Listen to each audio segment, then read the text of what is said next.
Chris. And I'm Ripley. And this is Comicsplaining. The show where guess who's back? Back again. Maggie's back. Tell a friend. Magneto is back. He's been away, but after seeing what happens when he's not here, I'm glad to have him. He's fucking huge. He is. This comic cover is fucking bizarre. We have the tiny X-Men fighting a huge Magneto with a very weird face. He's got a bad face. Also, short, stubby legs. And also, his crotch. He's got, like, the Liefeld crotch. The shovel crotch? Yeah. Yeah. Also, his trim is all blue instead of purple here. Well, yeah. Maybe he came back with a new look. Well, we are talking about X-Men 43 from February of 1968, written by Roy Thomas, penciled by George Tosca, inked by John Tartaglione, and lettered by Sam Rosen. Now, I'm trying to remember if I'm wrong here, but if I recall, I don't think we've had a full crossover between two different titles yet. And we're not going to actually get to the second title in this one, but it is an exciting first, if it is actually a first and I'm not completely full of shit for brains. Didn't we have an Avengers crossover before? I don't think so. I think we had issues where the Avengers were there, and we've read Avengers issues in other titles, but I don't think we've had a full-on Avengers crossover yet. Okay. Which is actually what this is. That's the second title of this, but we're not going to get there until next time around because this is 4 issues, which is a little much to jam into one of these. Mm-hmm. So we're going to be back again with this the next time we're back with the X-Men. But we're going to have to start on off. We open on Magneto, apparently done running away from the stranger, and he's getting some news. He has received the news that Charles Xavier has died. Through means unknown, he's watching the X-Men as they grieve the death of their mentor. Magneto has gotten it into his head that now is the time to take out the rest of the X-Men, now that they're vulnerable. And to set this off, he calls for Quicksilver? Apparently some things have been happening in Avengers comics, because last we saw Quicksilver, he and his sister were Avengers. Uh-huh. We don't get an explanation for this right now, though.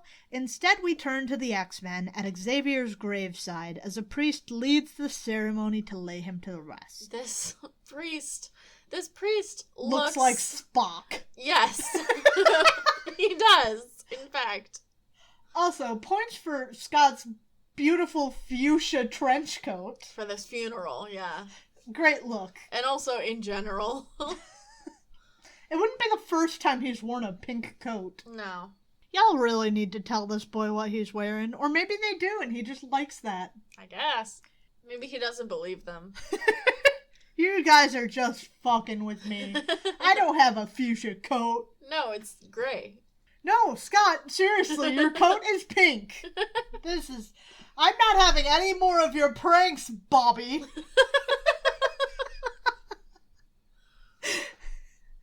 This is all pretty run-of-the-mill stuff here as far as funerals and everything go, but nearby things are a little bit more out of the ordinary. Quicksilver speeds through the streets of a town, dashing along until he comes to the cemetery where he observes from a distance. He stands there, watching and catching his breath, when Warren notices him there and points him out to the others, who rush over to see just what is going on.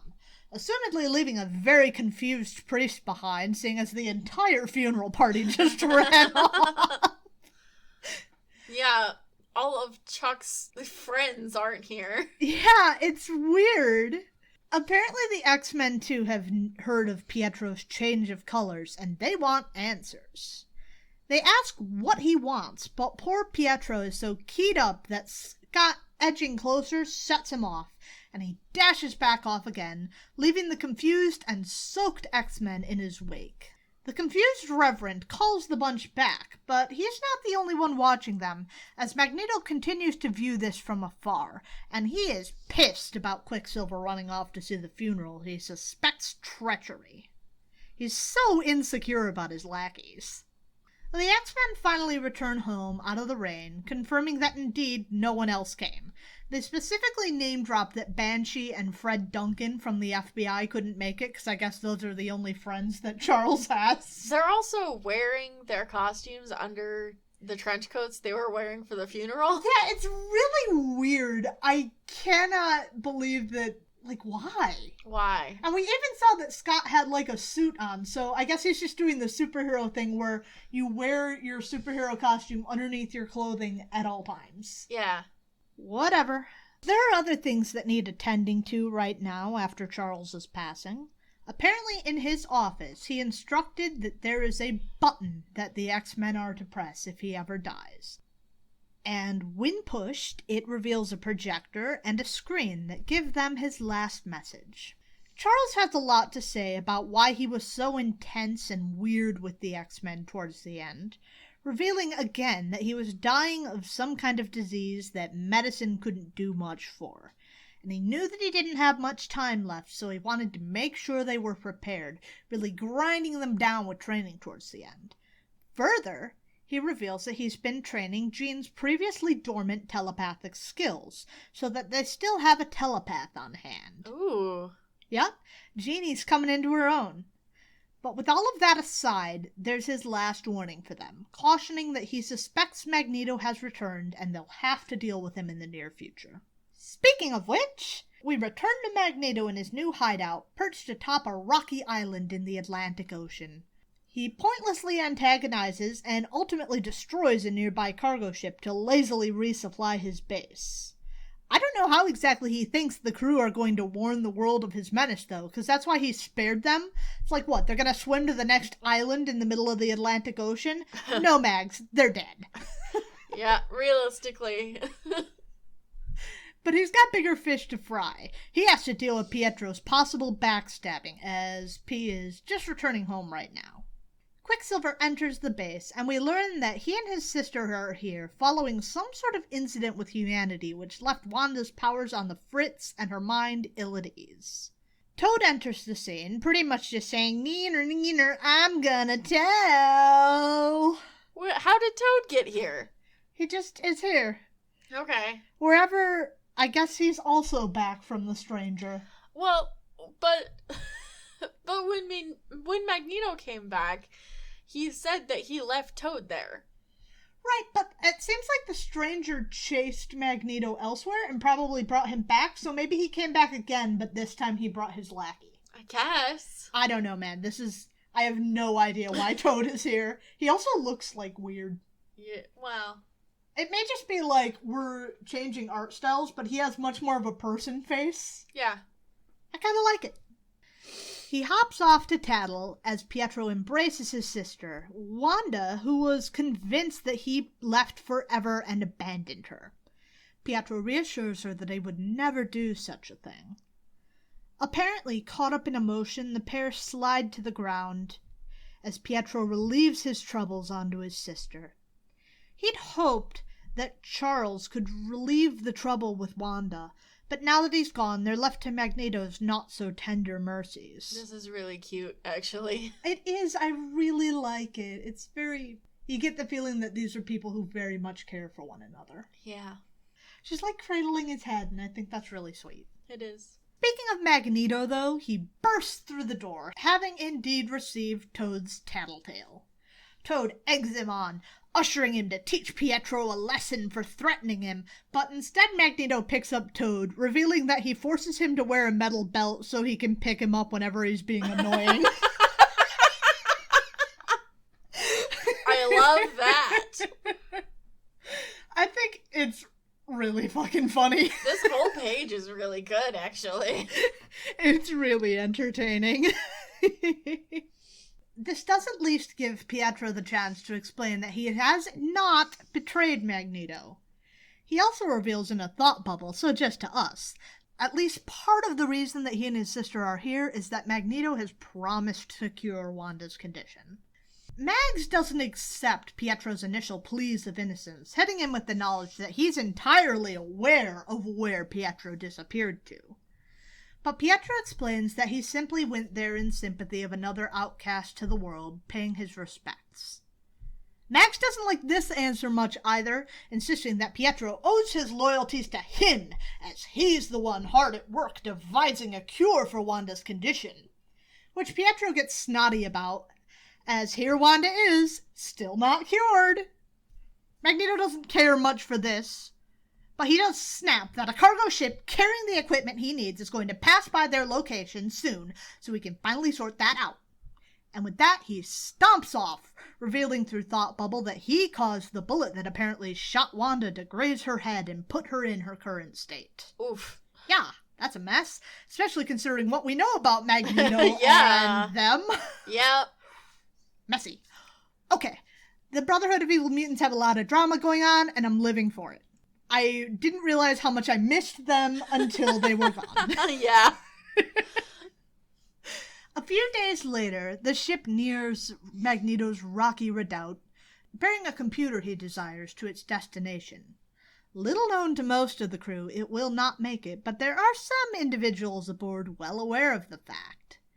It seems that Scott leaked information of scientific equipment aboard this ship as bait, while he and the X-Men also climbed aboard to handle Xavier's last warning.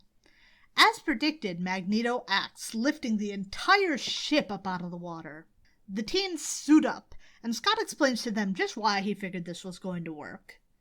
And the bunch dash along one of Bobby's ice slides, headed for the island. Magneto is displeased. He wasn't ready to deal with them just yet. He had other plans.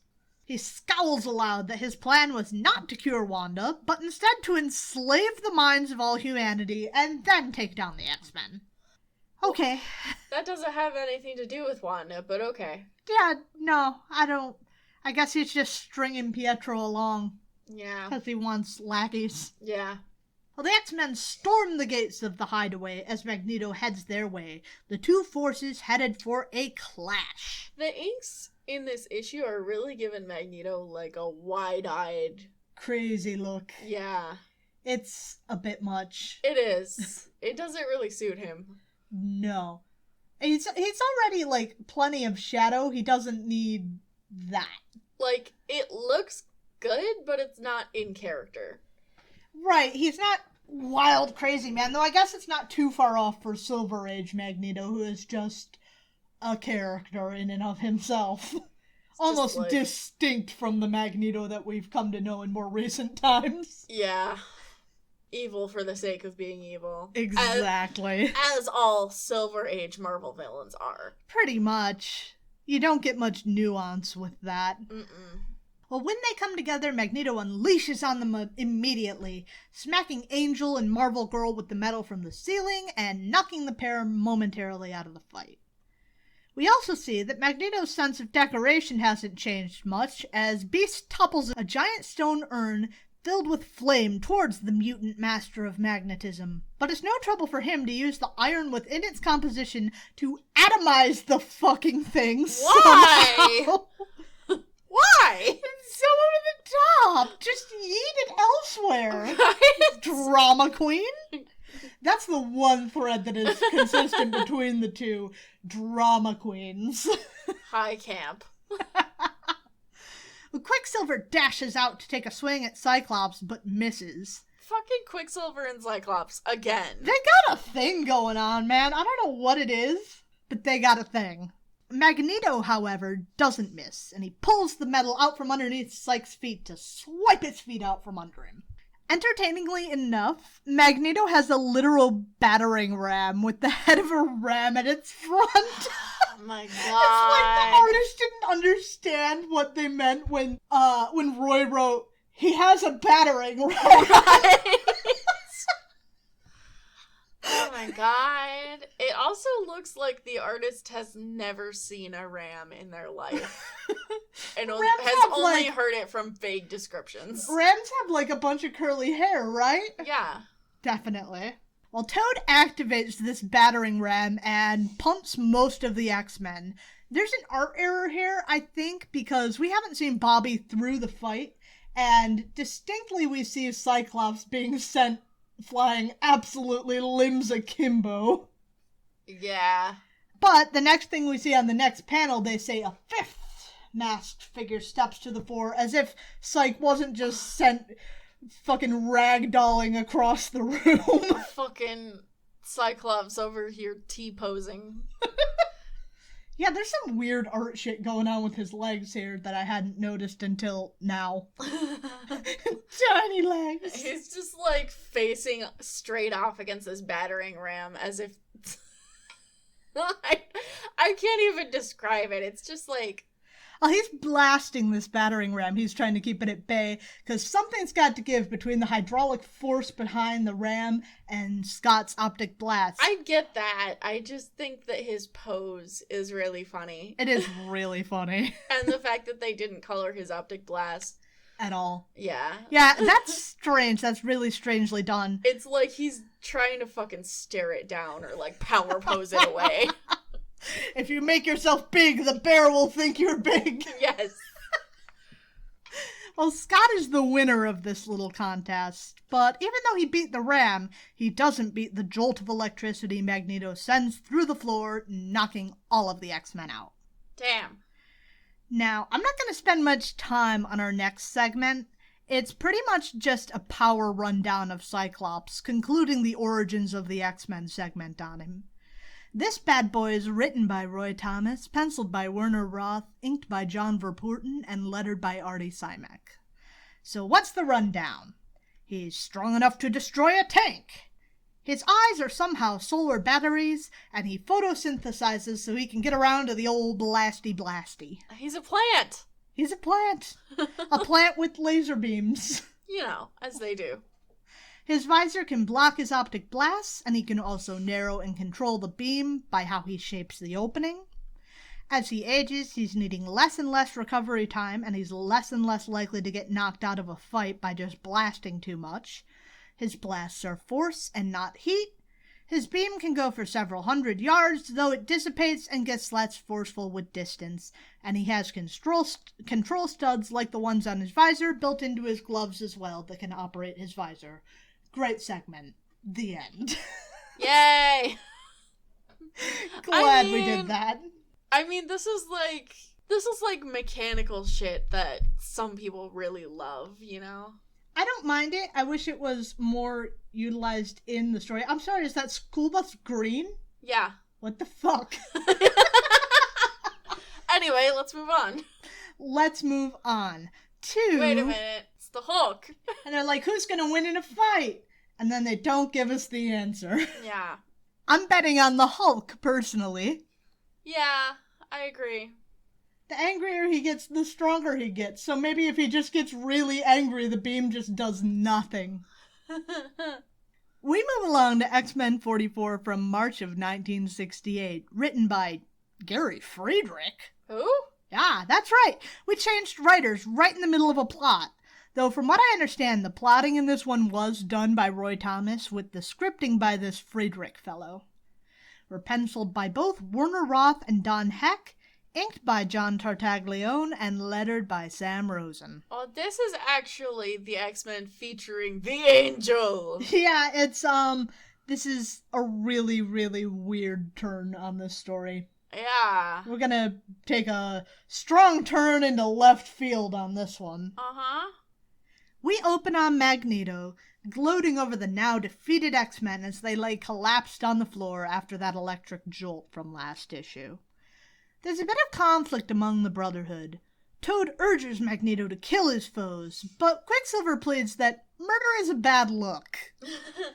Magneto, after a moment of consideration, agrees with Quicksilver. After all, he could kill them at any point after this if he gets moody. Not to mention, they may eventually side with him.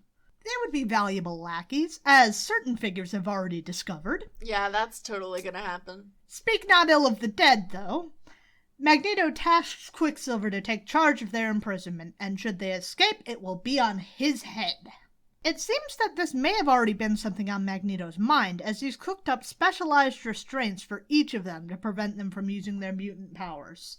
A lead shield over Cyclops' visor, some kind of hypnomagnetic bands to prevent Marvel Girl from focusing enough to use her telekinesis. She looks really pretty in this panel. I was just noticing her hair is, like... I'm so gay. Super curly. And she's just like, oh. I'm so gay. The Beast has cuffs strong enough to restrain his limbs to stop him from bouncing around and socking it to him. There's an electrified cage for Angel and some kind of heat tube for Iceman. And with that, the X-Men are captured. After they come to, the X-Men momentarily bicker with Quicksilver, who has apparently decided, at least for the moment, to... So he does something weird here. They're like, so it's true that you've joined forces with Magneto. And Quicksilver's like, not exactly, but perhaps I can make our position more clear. And then proceeds to do nothing to make his position more clear. Instead, pretty much just saying, yeah, so we're working with Magneto because the humans suck. It's like, okay, you've cleared up nothing, Pietro. Good job. You did it, buddy. I'm gonna give him a big ol' F on that one. So he leaves the X-Men to their confinement. But what's this? Angel, rather than acting on every impulse to cross his little mind like he usually does, he has taken a moment to consider how he can free himself from his bonds. And he spots just outside of the bars of his cage some kind of device. And if he's very careful not to touch the bars, it's probably within reach. So ever so carefully, he snakes his arm out between the bars to grab the device. And what's more, when he activates it, he finds his cage melting away. Freed, Warren quickly sets to work freeing his comrades, starting with Cyclops, but Cyc bids him caution. First, it might be some kind of trap, and second, if they're caught, they might have thrown away their only chance at freedom, and so he urges Angel to leave and come back with help. Angel leaves their dungeon, but in doing so has to pass right between Magneto and Toad. It's not looking to be an easy getaway. Magneto orders Quicksilver to catch up with and capture the wayward X-Man. At which point, Pietro asserts that he's recently acquired the power of flight? Huh? Yeah, I don't know. Apparently he can fly now. Okay. Which I don't get. Thanks, new writer guy. Yeah, thanks, Gary. Cleared that right up. Apparently this happened at some point in Avengers, though, so thanks, Roy. We have lots of thanks to give this issue. Pietro's right on Angel's tail, but apparently he can only fly limited distances, which makes me think that he can't actually fly, but rather he's just running so fast that he has a lot of momentum to just continue. Yeah. Why would he be able to fly? It does kind of seem that way because he, runs straight off of, a balcony or a cliff or something and then just keeps going straight from where he was. And it's like, I can't remain airborne for but more than a few seconds. It's like, you can't fly. You're just... So, Pietro is a fucking idiot who thinks that he can fly, but he can't. He's doing the old Buzz Lightyear, falling with style. Yeah. I don't know why he can fly, but it doesn't matter. Angel manages to evade him and soars off over the ocean and out of danger. At least for the moment, Angel has come to the conclusion that he needs to find the Avengers. Who better to get through to Quicksilver, once one of their own, than the Avengers? The problem being that there's a storm brewing, and with the headwind he's having to fly into, there's no way he's going to reach them before he tires and falls into the ocean. So he begins scouring the ocean for some kind of shelter, and he finds it in the form of a rock jutting out of the ocean. Not a very nice place to brave the storm, but better than nowhere to rest. So the storm begins to rage, and Warren clings to the rock to keep him safe. But after a short time, the storm dissipates, and his shelter rises up from the ocean floor, taking Angel with it as it reveals itself to be a much larger island than it initially seemed. After it's finished raising, he finds a metal door opening onto a great cave, and while Warren is tempted to just continue on his way to help, he can't help but to indulge his temptation. He has done so much self-control, but he's finally out of it. It's the ADHD, let's be real. It is. It is. I absolutely accept that. Yeah. Well, this might be something important anyway. What if he ignores it and finds that this comes up later? Best to check it out, he fucking justifies to himself. So Warren wanders into the complex, seeing all kinds of complicated equipment. He's taking note of it all, potentially to report to the authorities, when another winged figure comes his way, looking none too pleased, even as he introduces himself as Red Raven. Red Raven flies directly at Angel, pulling no punches as he starts to give the teen a pretty good beatdown, over the course of which he mentions that this is some kind of sanctuary. He doesn't fancy himself much of a killer, but he has to protect his people from the rest of the world, and if that's what it takes, that's what it takes. Also, he has a gun! I think it's really funny that when trying to decide someone for Angel to fight, the immediate answer is someone with equal powers, aka also wings. Like, Angel cannot fight anyone who doesn't have wings. That's the only thing he can do. He fought Tony pretty good. Yeah. Tony can fly. He doesn't have wings, though. He could. I'm just saying. Imagine if Tony built a suit that had wings. I feel like he would. I think that would be weird. I think it would, but is it any weirder than having roller skates to power you? Yes. I don't think so. Is it weirder than having a nose on the mask? Much to consider here. Well, Red Raven misses, and with the element of surprise lost, Angel's able to give about as good as he got. First slugging and then disarming Red Raven. All of a sudden, this Raven fella's a hell of a lot more willing to talk and find out just what the hell our primary colored nightmare in suspenders is here for. Well, you know, now that he doesn't have his gun. Warren is willing to listen now, proclaiming that now he knows he can lick your weight in hobbits, whatever the fuck that means! What does that mean? I don't know! Also, isn't that just like 2 hobbits? That's not like a large number of hobbits. Yeah. Well, it's by weight. Hobbits, I think, are pretty heavy. You know, hobbits might be dense. I'm not sure about... What is the... Yeah. Anybody out there in the audience who knows the density of a hobbit? How much do hobbits weigh? They eat a lot, so I figured they probably weigh a lot, right? They seem pretty stocky, but, like, we need to know the density of a hobbit. Anyone who knows the average weight of a hobbit, please email us at comicsplaining@gmail.com. You know what? Knowing how much people know about Lord of the Rings, that probably is information that someone has. Oh, I absolutely believe that. Yeah. Well, Red Raven is now perceiving that Angel is not quite like your average, everyday human being. So he finally feels... You know, by the fact that he has fucking wings? Yeah. Well, he finally feels comfortable to begin explaining. And he says that he's responsible for the extinction of his people, and as such is tasked with keeping their former existence a secret. Then he begins to explain, starting with his origin story. It seems that as a small child, Red Raven boarded a plane with his parents, bound across the Atlantic Ocean for the United States. The plane flew into a storm, much like our teenaged hero, and in the midst of the storm crashed, landing in the territory of the Bird People. The Bird People found young Red Raven, the only survivor of the crash, raising him as one of their own. Somehow, this young man lasted 21 years before realizing he wasn't the same as the winged people all around him. So this is reminding me very much of, Angela. Yeah, actually, I can see it, actually. Because Angela was raised by angels, but did not know she was an angel for much more than 21 years.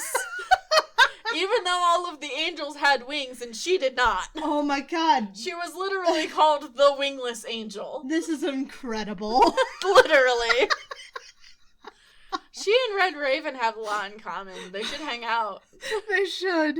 Form a club for oblivious people with no powers of observation. And no wings. And no wings. Very important. Yes. Upon this realization, he suddenly feels very much more in touch with his humanity. And he urges the Bird People, who had apparently up to this point been planning the destruction of mankind.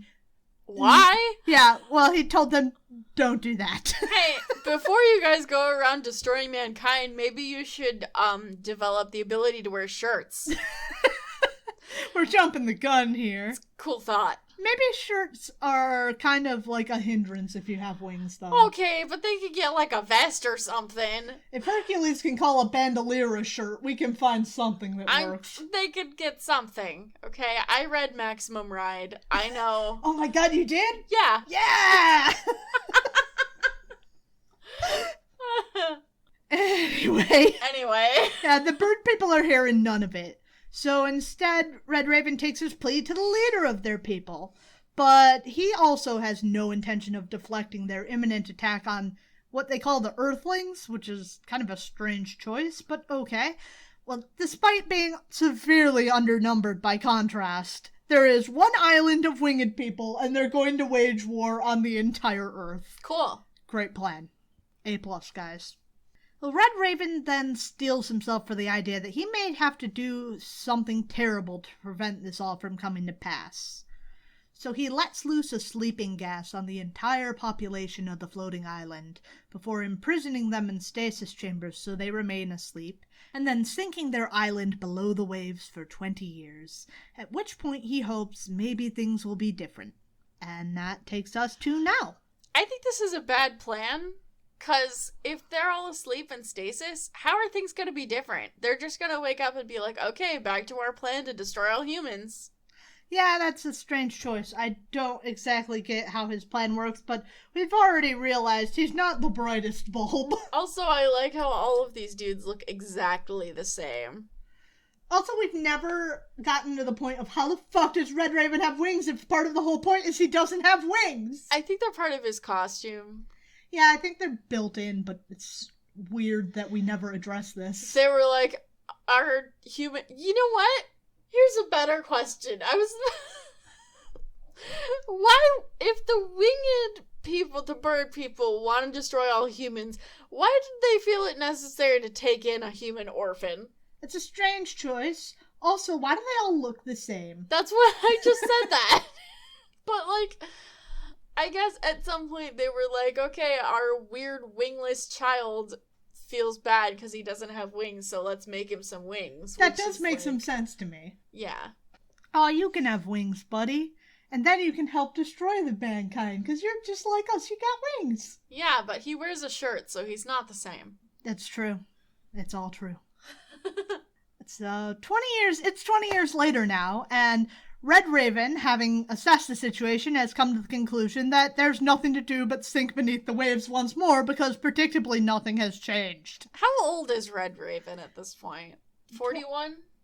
I guess by actual years, but he was also in stasis for 20 years.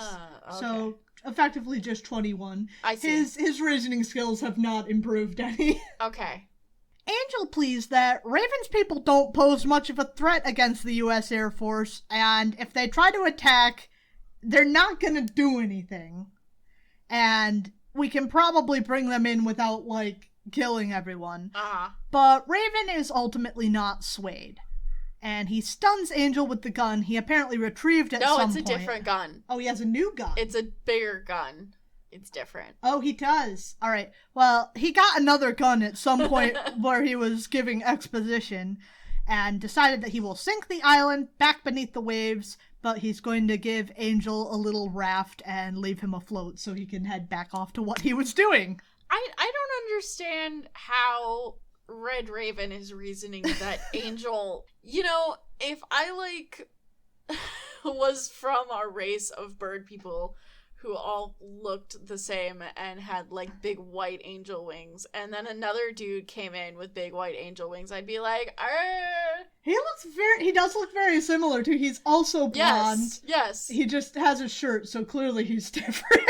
Right. Well, I don't know, because I'm like, it seems like Red Raven maybe should be like, hey, this dude should come with us.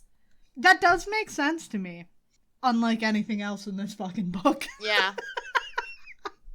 Honestly, I thought that's where it was going. Yeah, I kind of figured that was where it was going to, but no, it isn't. He just showed up.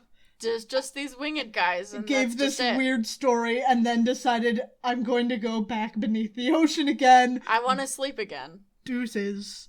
And that's just what he does. He leaves Angel afloat on a raft, and then sinks the island beneath the waves, putting himself back into suspended animation. That was all really pointless. Had nothing to do with the actual plot that we're in the middle of, and that's the end of the issue. Not only did it have nothing to do with the plot that we're in the middle of, but also it had no effect on anything whatsoever. Right, and made very little sense. Like... From the moment Angel left the island, nothing mattered. Really? Truly. Like, we could have just fucking smash cut to him arriving in Avengers Mansion. There was no point. It was absolutely stupid and useless. On to Origins of the X-Men. Written by Gary Friedrich, penciled by George Tuska, inked by John Verpoorten, and lettered by Artie Simek. We open on a young Bobby Drake. He's on a date with his girlfriend, Judy Harmon, the pair of them on their way home from going to see West Side Story at the movie theater. They're having a sweet night, and he's in the midst of proclaiming his feelings for Judy, when the pair of them are beset by a trio of hoodlums who apparently either like Judy a whole lot or don't like Bobby much at all. It's the homophobia. Yeah, that's what I was about to say. Like, they're here to show Judy that Bobby's no real man. And despite the fact that he's on a date with a girl, this whole thing resonates really differently for me, knowing that Bobby is gay. And some of the things that hint that he is gay are visible even in these earlier comics. Yeah. I mean, not to mention the fact that they're on their way back from a fucking musical. Yeah. Well, you know. They could just enjoy it, and that's valid. Not all gay people enjoy musicals, and the people who enjoy musicals are not exclusively gay. Yes. But there is a certain... They sometimes go a little hand in hand because of the way communities go. Yes. But, whatever. Whatever. Apparently, though, we get a little more of what's going on here. Judy was once the girlfriend of the leader of this gang of thugs, one Rocky Beasley. And Rocky starts dragging Judy off as his friends restrain Bobby. She calls for help, and Bobby's torn. Now, apparently prior to this, he has discovered his mutant powers, but he's terrified to use them, and his parents have urged him not ever to use them. But it's now or never. There will be no saving Judy once Rocky makes off with her. And so he decides there's no other choice to make, and he lashes out with his ice powers to freeze Rocky solid. Rocky's friends run off, and Bobby rushes over to Judy's side, but rather than being grateful, she is instead terrified, and runs off into the night, proclaiming that she never wants to see him again. Bobby makes for home, distraught by the events of the night, but even as he does so, word is beginning to spread throughout the town, and a mob is slowly coming together to get him. Bobby makes it safely home before breathlessly explaining what happened. Bobby's parents are terrified that anyone might have seen this happen. Mr. Drake begins to form a plan to get out of town before their fellow townspeople can come for Bobby, but it's too late. There's already the beginnings of a mob forming outside their front porch. So he heads outside, proclaiming that if they want to get to Bobby, they're going to have to go through him. But the mob doesn't see that as much of an impediment, and before we know it, the angry mob are in the house, ready to drag the teenager out and impose their judgment on him. It's not explicitly said what they plan to do, but I think we can fill in the blanks. The men make for Bobby, but he, at least for the moment, manages to keep them at bay with snowballs.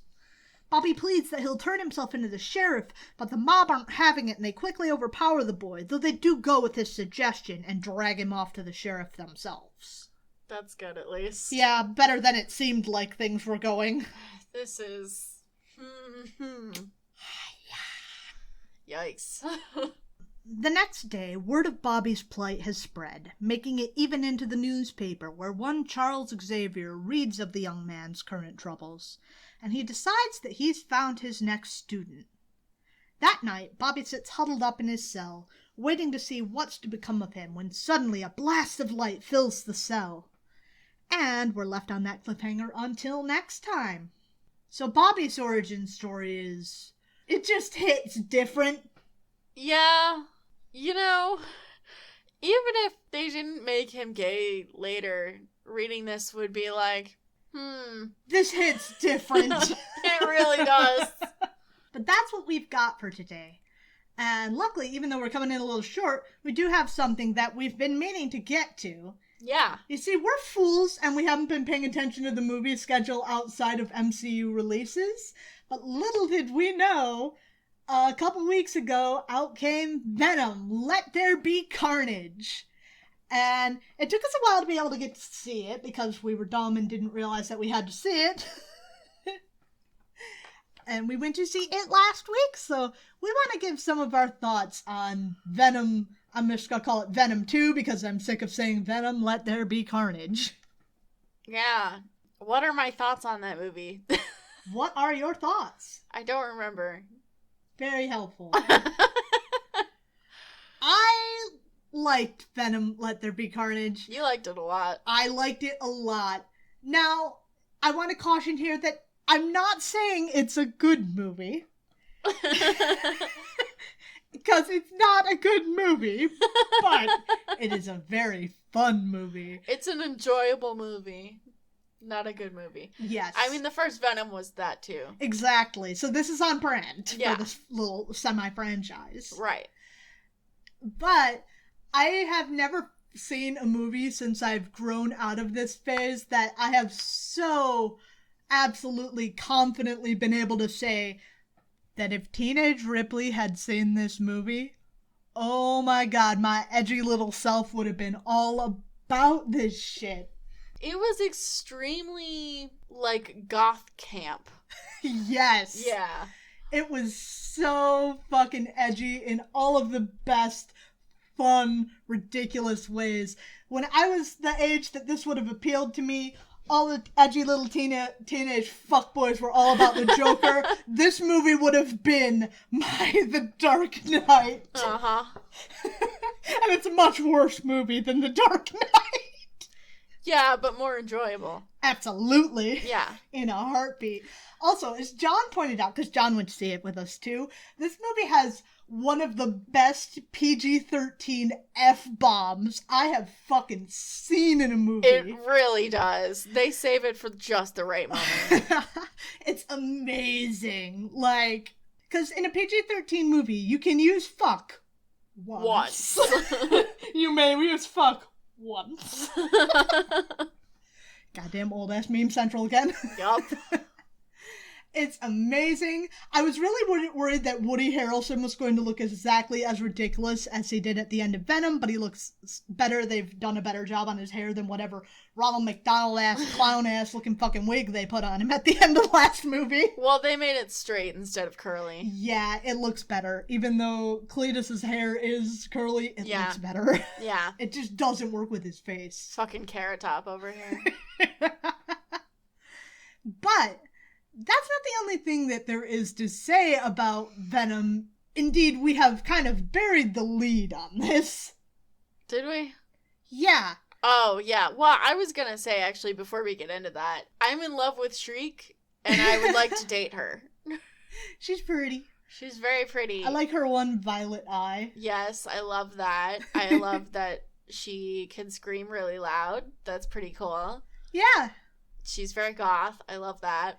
Yeah. She's basically the perfect woman. She's a goth of color, too. She is. And I love that for her. Yeah, you don't say that much, and I'm glad to see it. Yes. Everybody deserves to be an edgelord. Yeah. You know, no matter your gender orientation, race, color, creed, you could be goth as much as you want. And you will look amazing while doing it. I promise. Fuck yeah. So anyway, now that we've gotten all the fun stuff out of the way, apart from just saying, hey, we went to see a Marvel movie and this is what happened, yeah, this actually has some relevance. Spoilers. Yeah, spoiler. This has some relevance to the other Marvel thing that we actually kind of sort of track. We're not an MCU podcast, but we touch on it enough that this is like our secondary focus. Yeah. And so it looks like this is... We see at the end, we start hinting at the multiverse. That Venom's like, you can't even imagine the number of things that I'm connected to. And so he does some shit, and somehow they end up in not 616, Earth 19999999999. Yeah, and we see Tom Holland's Spider-Man. Yeah, on the TV. Yep, on the television. As we're discussing at the end of Spider-Man Far From Home when J. Jonah Jameson and Mysterio put Peter's identity on blast. On blast. They write a call-out post. Yep. This teenage boy killed a man. Yeah, exactly. And here's his address. Yep. Go get him! They doxed him on live TV. They really fucking did. So it looks like things were previously separate.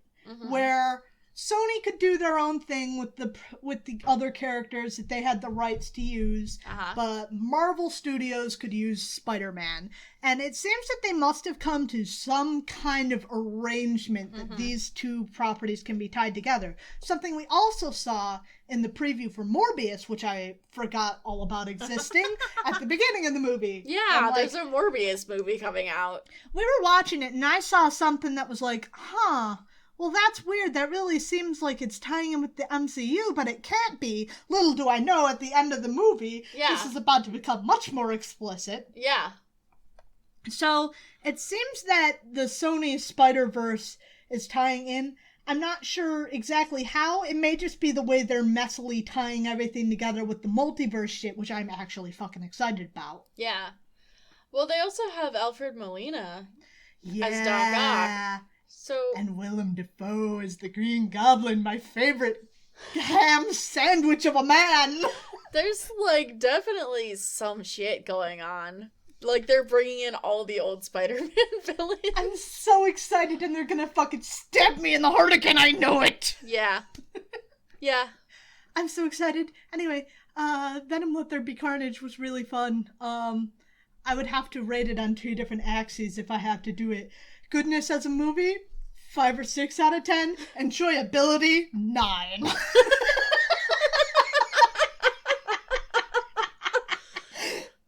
There were actually some really good shots in there too. Though, like when Cletus is, we're in the spoiler zone, so it's fine. When Cletus is coming out of the gas chamber and everything inside it is dark, and it's just so dark, and the warden is just staring into the dark before the fucking reveal, and the tension building is so good. Let's bump it up to a 6 out of 10 of goodness. It was a lot more of like a horror film. Yeah. Yeah. Than the first one was almost like a comedy. A buddy cop comedy. Yeah. This one does have elements of that, but it also has some very well executed moments of horror. So that's really fun. It looks like we may be hinting, I'm guessing, towards a third one because they're hinting towards another symbiote toxin to do with that cop. Yeah. So that kind of seems like where we're going with that, but I'm not sure. How would you rate Venom Let There Be Carnage? I said I was going to call it Venom 2 and then never did. I don't know. I'm not good at rating things. Also, I didn't enjoy it quite as much as you and John did. Yeah. I guess 7 out of 10. Fair enough. That's going to be it for us today. Anybody out there who has any questions or can tell us the density of a hobbit, please email us at comicsplaining@gmail.com. There are other places you can get in touch with us, though. We are on Facebook, we are on Twitter, and we are on Tumblr. Comicsplaining for all of those. We also put up a version of the show weekly on YouTube that has comic clips of the things that we're talking about. So if you want to kind of see some of the things we're talking about, that's the place to follow us. Like, subscribe, and hit that motherfucking bell button. Yep. Do that. Do that, but actually do that. Yeah, no, I'm sounding snotty, but please actually do. I just can't bring myself to say it. There are other ways that you can support the show. That's one way, because every subscriber we get over there, every view we get over there, we're one step closer to being able to monetize our channel, which we won't get carried away with, but it would be nice to pay for the fact that we're going to have to replace one of these mics at the very least. Probably both of them, because... Definitely both of them. They're bad. They are quite bad. We've gone through 38 episodes now, actually 40 episodes with the mini episodes, and they all sound bad. Yeah. Other ways you can help us towards that goal, we have a Patreon up. If you subscribe, we put out bloopers weekly, but we also put up the show a day early for you to enjoy. But if you don't have money and you can't help, there's always the YouTube thing. But something else you can do to help us out, you can rate and review us over on Podchaser or iTunes. Help get us up in their algorithms so other people see us and are recommended us. That would be very helpful. With that all said and done, we're going to close this one out, and we will be back next week with Thor. And we look forward to talking to you then. Bye!